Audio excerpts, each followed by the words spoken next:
പക്ഷെ എന്തൊക്കെ പറഞ്ഞാലും നമ്മളെ നാടിന്റെ മഴയും ആ മണ്ണിന്റെ മണവും ഉമ്മാന്റെ ചോറും ഇവളെ ഈ നായിൻ്റെ മോളെ അറിയാത്തവരെ ആരുമില്ല ഇപ്പോൾ കേരളത്തിൽ. ഇത് ഷിംജിത മുസ്തഫ കെട്ടിയവനാണോ ഇനി വാപ്പയാണോ ആരോ എന്നറിയില്ല. പക്ഷേ ഈ നായിൻ്റെ മോളെ അറിയാത്തവരാരുമില്ല. ഇന്ത്യയിൽ എല്ലാവരും അറിഞ്ഞു ഇവൾ ചെയ്ത ആ കൂതറ കലാപരിപാടി. ഒരു ചെറുപ്പക്കാരൻ്റെ ജീവിത സ്വപ്നങ്ങളില്ലാണ്ടാക്കി, അതിലൂടെ ആ കുടുംബത്തിനെ അനാഥമാക്കി. ഈ നരനാറി ഇസ്ലാം മതത്തിൽ ജനിച്ച ഇവൾ ഇസ്ലാം മതം അനുശാസിക്കുന്ന ഒരു കാര്യങ്ങളും ഇവൾ ഫോളോ അപ്പ് ചെയ്യുന്നില്ല.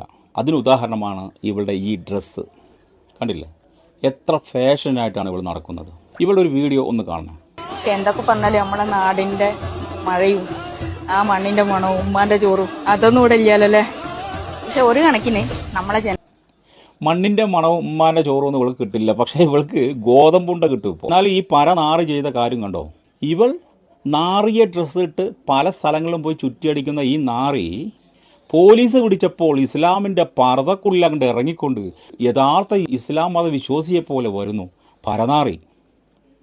ഇതിനു മുമ്പ് വരെ ഉള്ള ഡ്രസ്സ് ഫുള്ള് ശരീരത്തിൻ്റെ മുഴപ്പുകൾ കാണിച്ചു കൊടുക്കുന്ന ഈ നാറി ഇപ്പോൾ പോലീസ് പിടിച്ചപ്പോൾ പർദ്ദയിലാണ് ഇവളുടെ നടത്തം. എത്രയോ മാന്യമായ ഇസ്ലാം മതത്തിലെ സ്ത്രീകൾ ധരിക്കുന്ന ഒരു വസ്ത്രമാണ് ഈ പർദ്ദ. ഈ പർദ്ദയിലാണ് ഈ നാറി നടക്കുന്നത്. ഇവൾ പുറത്ത് സാമാനെല്ലാം തുറന്ന് കാണിച്ചുകൊണ്ട് നടക്കാം. പോലീസ് പിടിച്ചപ്പോൾ ഇവ നേരെ ഇസ്ലാം മതത്തിലെ ചട്ടക്കൂടിലേക്ക് വന്നുകൊണ്ട് പർദ്ദയും ധരിച്ചുകൊണ്ട് വന്നു. കഴിവേറി ഇസ്ലാം മതത്തിലെ പവിത്രമായ ഡ്രസ്സായ പർദ്ദയെ നാറ്റിക്കാൻ വേണ്ടി ഇതുപോലെയുള്ള നാറികളെ ഒരു പള്ളിയും അംഗീകരിക്കരുത്. അതേപോലുള്ള നാറുകൾക്കൊന്നും പള്ളിയിൽ അംഗത്വം കൊടുക്കരുത്. നിലവിൽ അംഗത്വമുണ്ടെങ്കിൽ ഇവളെല്ലാം ആ പള്ളിയിൽ നിന്ന് ഓട്ടിച്ചു വിടണം.